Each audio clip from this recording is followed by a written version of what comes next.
Hello and welcome to a quick update about Polkadot. Just want to catch up with you guys. Overall, yeah, unchanged scenario. So we have a couple of possibilities here. I think I mentioned it in the previous video. There's a couple of possibilities how we can count this wave one. First possibility is that, well, no, I think it's only one possibility really. That we have so obviously from the low here, the assumption at the moment would be that we've seen the low at 595, yeah, for Polkadot after it broke out of the descending wedge anyway. So far this has all worked out very nicely. Now at the moment I would count this here as the wave 1 and the wave 2, and we're now in the wave 3. Now within this wave 1, this is a leading diagonal, which means we have 5 waves to count. Yeah, we've got I don't need to show you. We've got a wave 1 here, we've got a wave 2 here, got a wave 3 here, a wave 4 here, and a wave 5. We can count this as a leading diagonal, which means the main wave 1 is here, the wave 2 here, and we are now in this wave 3.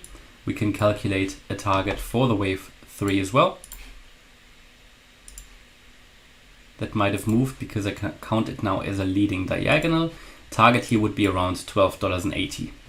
After the wave 3, then there would be a wave 4 and a wave 5 to the upside. Possibly we will even move higher because it's an extended wave. Why? Because we're already counting another 1-2 setup here. As you can see, when I take that out, what has moved up since then can be counted impulsively. So here again as another wave 1, and what is currently coming down there I would personally count as a wave 2. So that means we now need to wait until wave 2 is in, and then we can expect to move up in a wave 3 of the wave 3. Yeah, so normally very bullish. How far would we expect to go? Let that wave 2 in yellow go down? I would expect mainly to the 61.8% FIB level. There's a little bit more missing. Yeah, so ideally I would want to see it in the region here around $8.34. That is the 61.8% FIB level, the most relevant FIB level. Could also, I mean, could it already be finished at the 50%? Yes, at 8.55, but I expect Bitcoin to drop a little bit more as well. So I would rather say, right, we're coming down once more, maybe to the 61.8% FIB level at 8.34 or the 78.6 at $8. From here I would then expect a move up in a wave 3, then the wave 4 down and the wave 5 up to finish off the wave 3. So overall, no change in scenario, just a little bit of a corrective move here currently to the downside before we, and that is how I would expect it primarily, move higher. Important level to hold here at the moment is that wave 2 low at $7.70. If we drop below that, it would put a lot of doubt on the bullish scenario here.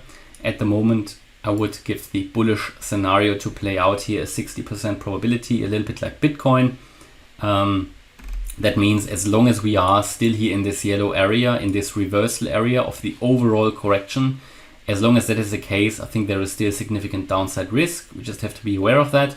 As soon as we break out of this area, and this has been the area that I already defined in November for Polkadot to get into. At the time I was called crazy.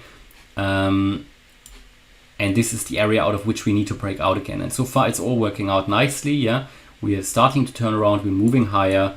And yeah, I think this is going to play out. It has to play out like that in the bullish scenario. So we would be expecting here to get confirmation in this white wave 3, a move to at least $12 and a little bit higher. Okay, so hopefully you liked the update about Polkadot. If you did, please hit the like button, leave a comment and subscribe. And if you really like the content, then check out the channel membership. Thanks a lot for watching. Bye bye.